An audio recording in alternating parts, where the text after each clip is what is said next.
Welcome to Diagnostic Imaging's Weekly Scan. I'm Whitney Palmer, Senior Editor. We're back with you this week with the latest updates on the COVID-19 outbreak and its impact on the radiology industry. Following the example of BI-RADS and lung-RADS to categorize the severity of disease, a group of Dutch researchers this week released CO-RADS, a system designed to not only help you determine the extent of a patient's disease on CT scans, but to also streamline the language in your structured reporting. Outlined in Radiology, the team discussed a 6-category system that discusses the varying appearances of pulmonary involvement, scoring patients from 0 to 6. Although we're several weeks into this pandemic, radiology practices can still benefit from hearing about the experiences of others in the industry. In an article published in the Journal of the American College of Radiology, 6 experts from throughout the country shared how the viral outbreak has impacted their practices and departments. They discussed how COVID-19 has changed their workflow, their imaging management, and their revenue. These experts said they hoped that by sharing their experiences, they can help you and your colleagues continue to navigate this outbreak, as well as prepare for any second COVID-19 waves or other pandemics. There's been a great deal of conversation about whether artificial intelligence tools can actually help you in identifying or managing patients who are COVID-19 positive. In a study published this week in Radiology, you finally got some type of answer. Our research team, led by investigators from Rhode Island Hospital, developed a new AI model to help you distinguish between COVID-19 pneumonia and pneumonias of other etiologies. According to their results, using this tool can improve your diagnostic accuracy, sensitivity, and specificity. No doubt you've experienced significant changes to your workflow, your imaging volume, and your bottom line. And you might be wondering how these shifts could be affecting the radiology industry as a whole. To answer those questions, Dr. Krishna Nalam Shetty, President of Radiology Associates of Florida and Executive Vice President of Radiology Partners, shared his thoughts with Diagnostic Imaging on the current impact of these changes and what influence they might have long term.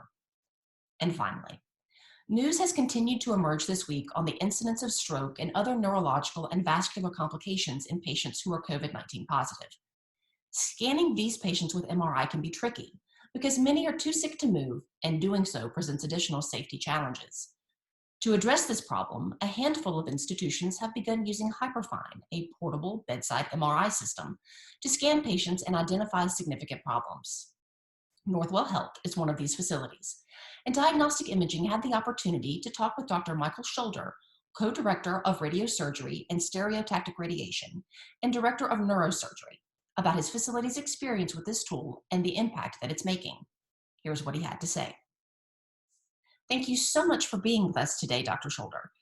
If you could, tell us about your history with Hyperfine and what led you to bring the system into the hospital for the use with COVID-19 patients.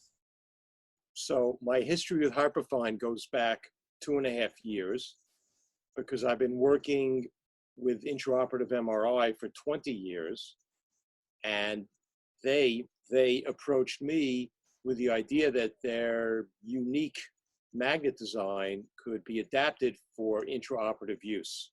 Gotcha. And we've had discussions since then, and things sort of languish, and then we renewed our acquaintance, as it were, 6 or 8 months ago. And we developed a plan to begin to use the MRI in our ICU for patients with a variety of problems, in particular vascular and tumors, vascular conditions and tumors affecting the brain.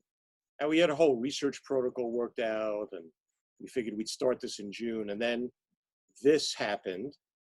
And about a month ago, there was a report, and I'm sure you've seen it, from Detroit, of a middle-aged person, a woman in good general health, who had a severe neurologic complication of COVID-19 that was vaguely visible on CT, but showed up very dramatically on MRI. And I thought, this is crazy. We have to be able to diagnose these things on these patients. And around the same time, I was making rounds in one of the new COVID ICUs to kind of learn what was going on with them. And I really saw firsthand how tenuous the patient's status was, how hard it was to move them, It was dangerous to move them because of their respiratory status.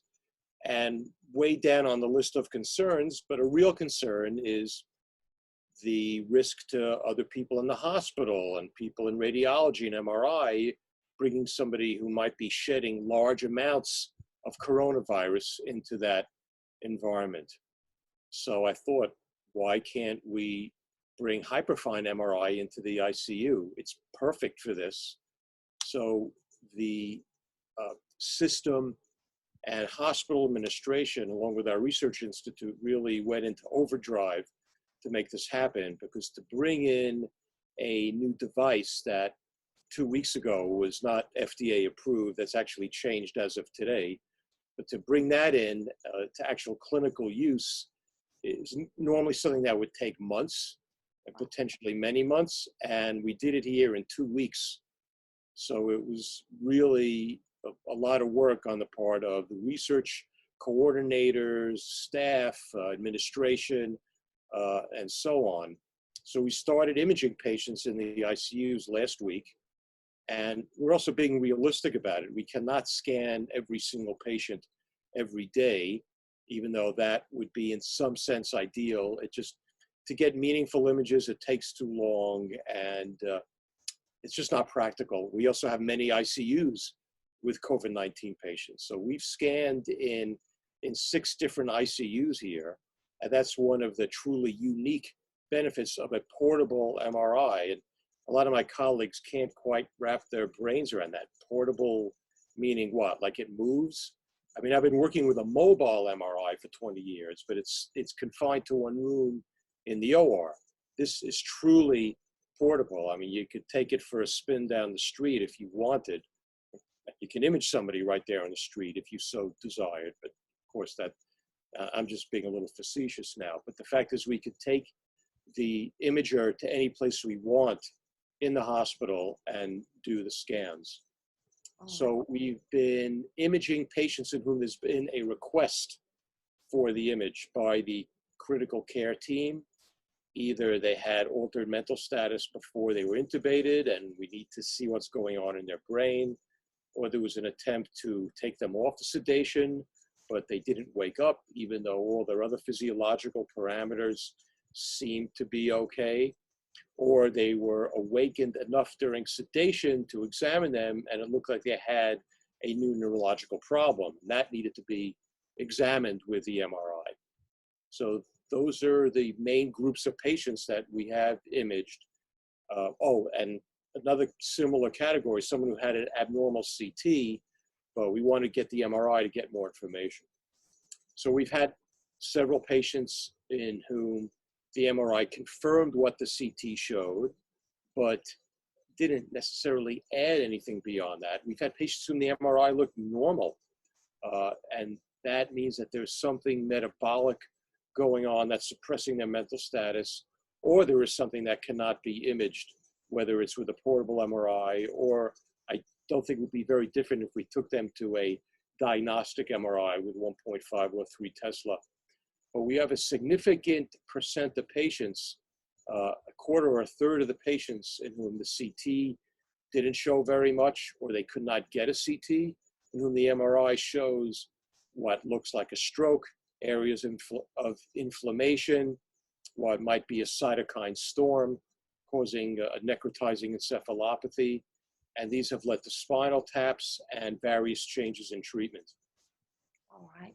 So before I dig into a little bit of what you're seeing with these patients, for someone who might not be as familiar with hyperfine as you are, can you walk us through how that system works and what makes it so different from a stationary MRI? Well, what the engineers and physicists at Hyperfine have done is to reimagine the whole concept of doing MRI. This physics principles are the same as when the idea of taking what was called nuclear magnetic resonance was first applied to imaging in the mid to late 1970s, so that commercially practical MR imagers became available in the mid 1980s. You need to create a very strong magnetic field so that all the water molecules in someone's brain or anywhere else that you're imaging, but we're talking about brains now, are aligned in a particular way, particular direction. You need to apply a strong electromagnetic pulse, a radio frequency pulse, that then perturbs the location of those water molecules and hydrogen atoms in the water molecules. After that pulse is finished, the molecules or the hydrogen atoms then decay or return back to that fixed location in the magnet, and the different influences of the environment in which those atoms are, the location of other atoms, other molecules, other magnetic and electric forces that those create, gives rise to the image. And I know that sounds incredibly hocus pocus and science fiction-y, and it still is to me after working with this for decades. And I'm not a physicist, and I apologize to my physics colleagues if I've totally made a mash out of that lay description of how MRI works. But that just shows the density and the speed with which the subatomic universe works, that you can get this incredible amount of data from the actions of atoms once that magnetic and electrical activity is recorded. So as long as you have those conditions, you can get an MRI. So a typical high field strength MRI uses supercooled magnets, which are very large and require constant, again, supercooling to an extremely low temperature to create that magnetic field. But the hyperfine engineers, similar to the intraoperative magnet that I've been working with, use permanent magnets. So the magnets are fixed in the system. They don't require any supercooling. They don't require anything else for them to create the magnetic field. But the way the magnet was designed and the way the electronics of the system are designed are such that with minimum shielding of the area being imaged of a person's head, the electrical currents that are outside of that area, the lights in the room, all the other electronic equipment, the ventilator, the intravenous pumps, the cardiac and the other monitors, all of which create an intense amount of what is called radio frequency interference in a standard MRI, are excluded from the imaging field of hyperfine. This is proprietary technology, and I don't really know how they did it, but that's yet another mind-blowing thing, how they did it. I can tell you everyone in the hospital here still cannot get over it. And yes, we get portable X-ray, of course, and we have a somewhat mobile portable CT scan in our ICU, and CT is kind of a modified X-ray after all. The idea that you could do this with an MRI and have everything on in the room is just a fantastic step forward in terms of the engineering of MRI. And they've been able to do that while keeping the scan times to a reasonable length, between 5 and 10 minutes roughly, and using a coil to go around the patient's head, because MRIs have two kinds of coils. They have a transmitting coil, that's what creates the radio frequency pulse that then affects the hydrogen atoms in someone's head. And they have a receive coil that goes around the head, and that picks up the changes in the signal from the atoms. And it's not intuitively obvious if you're not working in it, but the engineering and the function of the receive coil is totally critical to the quality of MR images. But turning back to the COVID-19 patients, from the experience that you've had with these individuals so far, what does the hyperfine system allow you to see at the bedside, and what benefit has that provided in treating these patients? So at a minimum, let's say every single patient had a negative scan. That would still be useful information, because these are patients who cannot be easily or not at all perhaps brought to CT and or to diagnostic MRI because their ventilatory status is so precarious that to move them, and especially to move them for what might be as long as an hour in an MRI, is not something that you can do safely. So you can rule out a brain hemorrhage, some major stroke, some new mass, an abscess in the brain. Instead of flying blind, you know what's going on.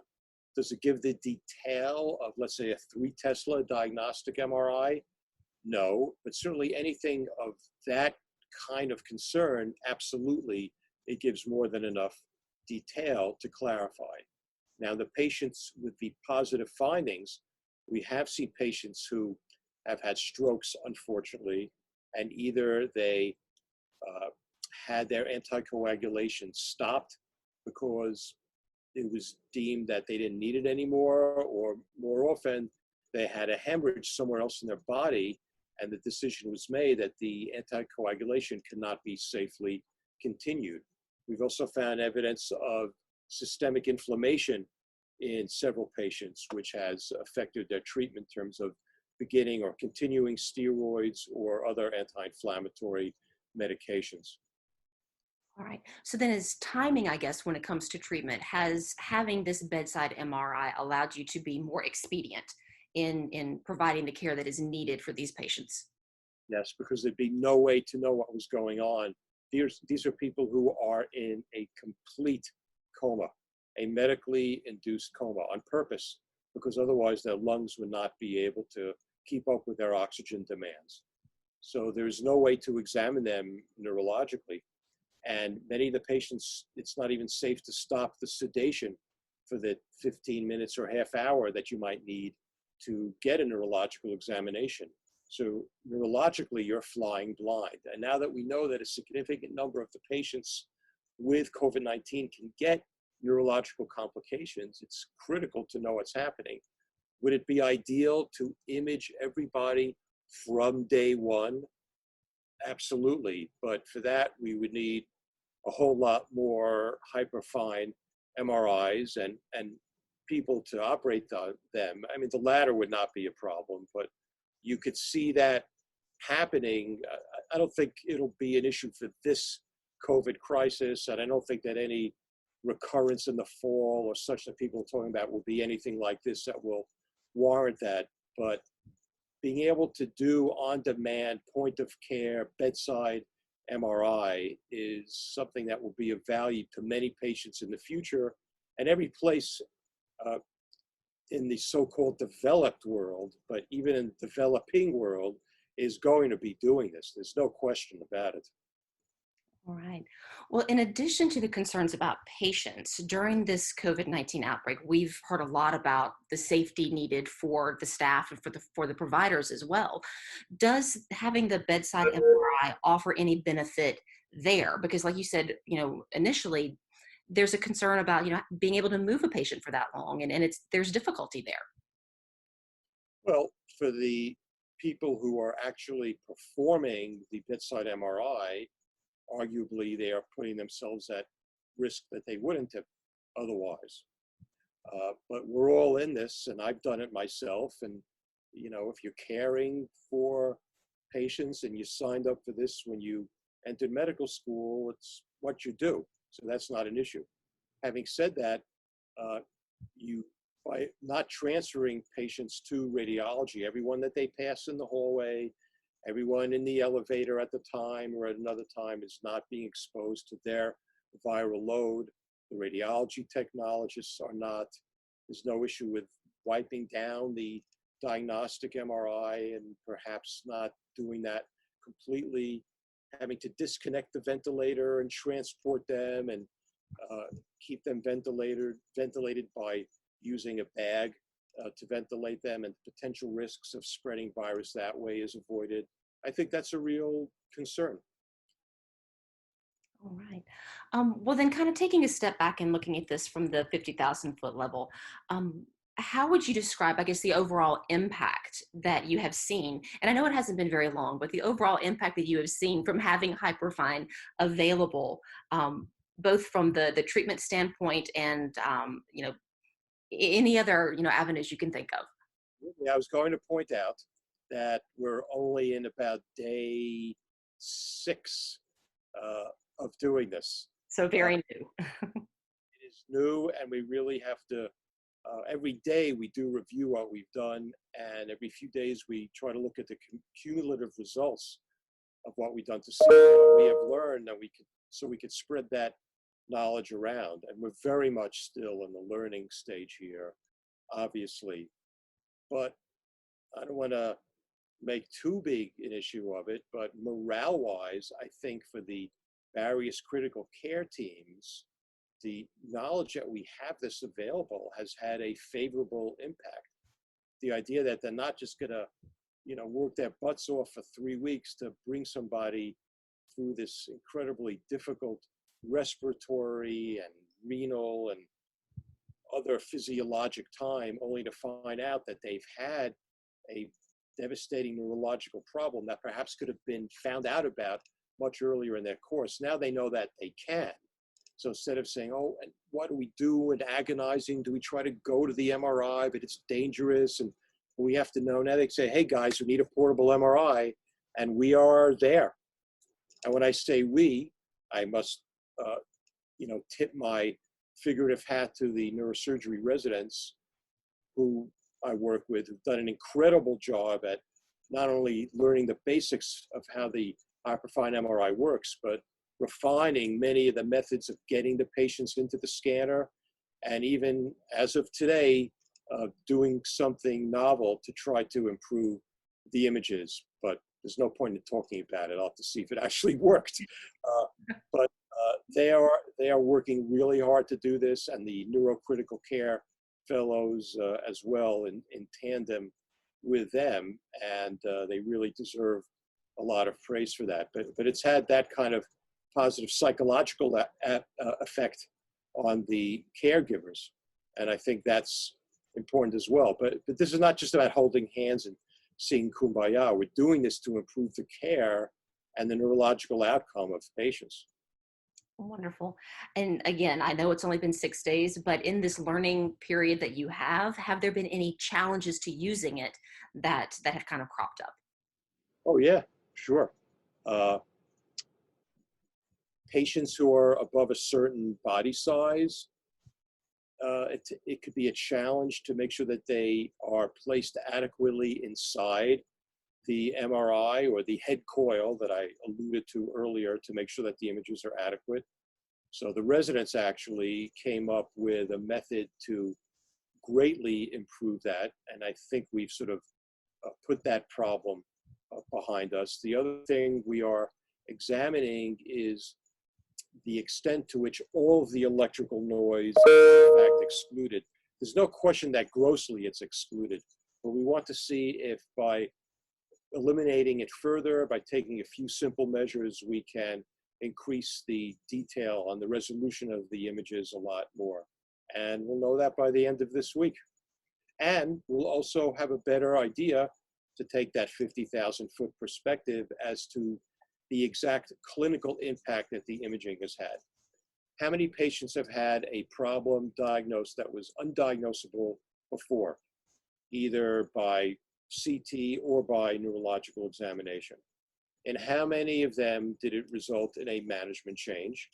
And in how many of those did that management change improve their status and their outcome? And it's a long way to go, but we'll begin to have answers to that this week and the weeks to come. All right. Well, I'll have to circle back around with you to find out how things go then. All right. Well, Dr. Shoulder, I appreciate you taking the time this afternoon. Thank you so much. Pleasure.